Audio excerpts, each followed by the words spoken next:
Tell us about the time you toured Europe with System of a Down and someone threw a chicken sandwich at Greg.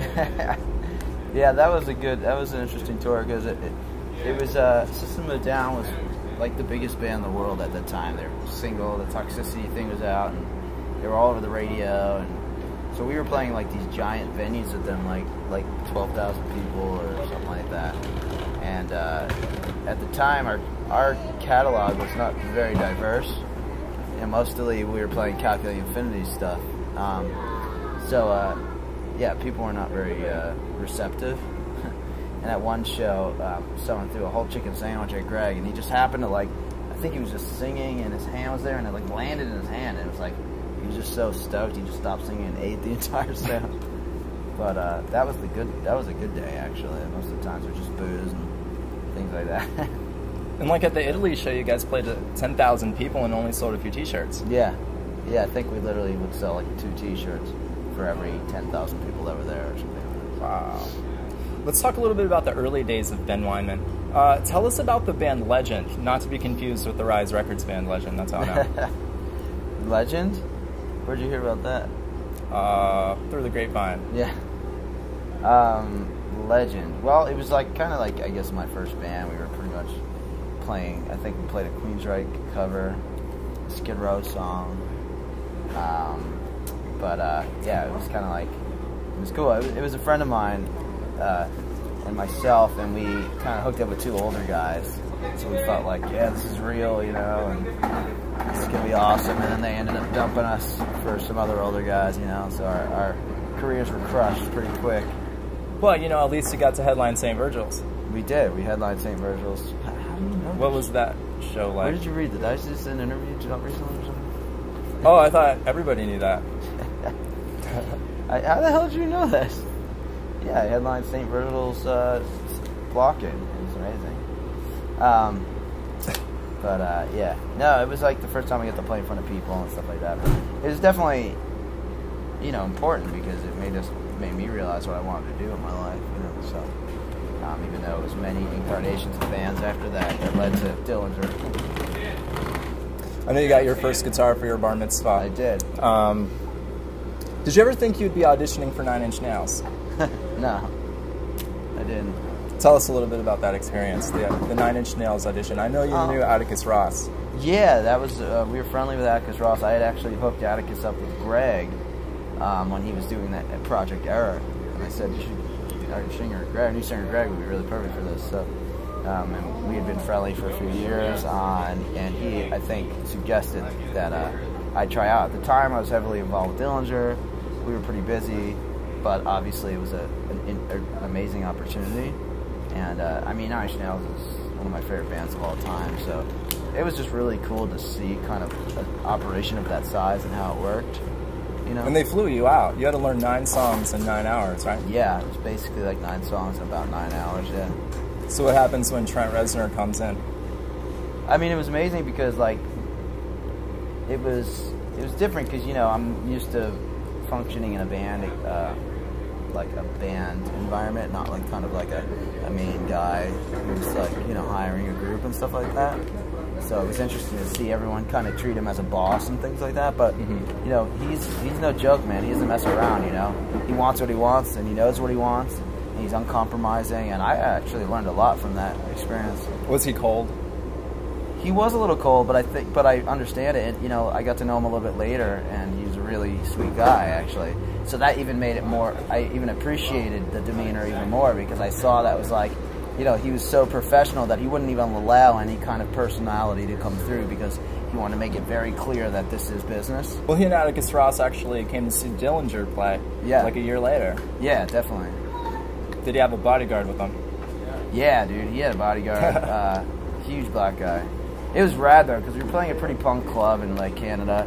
And I think Between the Bury and Me were open for us at the time. Oh wow! So Trent walks backstage with this bodyguard dude, and I think he was actually. I heard a rumor he was Kanye West's bodyguard at one point. All those dudes have bodyguards and things like that, and because they're straight up celebrities. It's crazy. Those guys. I've been in airports with that dude, and he gets mobbed. Wow. But to see that come into a small punk club and I mean, between the burying dudes were just so confused. They're like, dudes, they're hanging out with Trent. Trent Reznor just came down and was like, "What's up, Ben? What's up, Greg?" They were super confused by it, but it was rad. In addition to Trent Reznor, you know, Mike Patton, you got to work with a lot of interesting people. Yeah. Lou Pearlman, the man behind Backstreet Boys and Sync. Yeah. You did some work for him. Yeah, I was working on a remix for one of his artists, and he has a studio, or had a studio in Orlando, where he was it was like a boy band factory, basically. So it was really interesting to see that as well, a whole other perspective of things, just kind of pumping in boy bands. And I think, you know, for every Backstreet Boys or NSYNC or Britney Spears he produced, there's probably like 20 that never made it. Like that band O-Town. Well, O-Town was probably one of the more successful ones, you know, because, like I said, I saw like just little kids that looked like Justin Bieber and just all over that place. You know, it was crazy. Like, you know, it was weird. You also managed Jeffree Star for a couple of years. I did. You kind of helped propel his career. Yeah, I mean, that was an exciting time for him when I was working with him. Things kind of snowballed, and he was doing really well, and we started self-releasing his music for the first time, and putting out, you know, producing a lot of merch, and, you know, he started playing shows. We put a band together for him. I had him on, like, Cyndi Lauper dates and Peaches dates, and he was doing festivals like Bonnaroo, and it was interesting, for sure. And you pretty much took him, he was pretty much homeless, and then ended up making a lot of money. Yeah, I mean, when I became acquainted with him, he had a lot of fame already, but he didn't have any way of really monetizing it. He wasn't making really any money with it. So I was just like, man, you know, I saw some kind of synergy of what I was doing with Dillinger and him in a weird way. So I figured, let's try and, you know, maybe I can help him out a little bit. Speaking of interesting characters, who is Blix, and how does Blix inspire you? Blix is my first dog. And he had a very important role for me in my life, because during very stressful times of dealing with the industry and bands, interpersonal, you know, relationship problems, all kinds of stuff, he was just like this rad little dog that never judged me, never wanted anything from me. It was cool. I actually don't have the dog anymore, but he was Blix. Badass. Blix is a badass. I heard you have a fascination with owls. I like owls, yeah. What's up with the owls in your garden? They're very wise.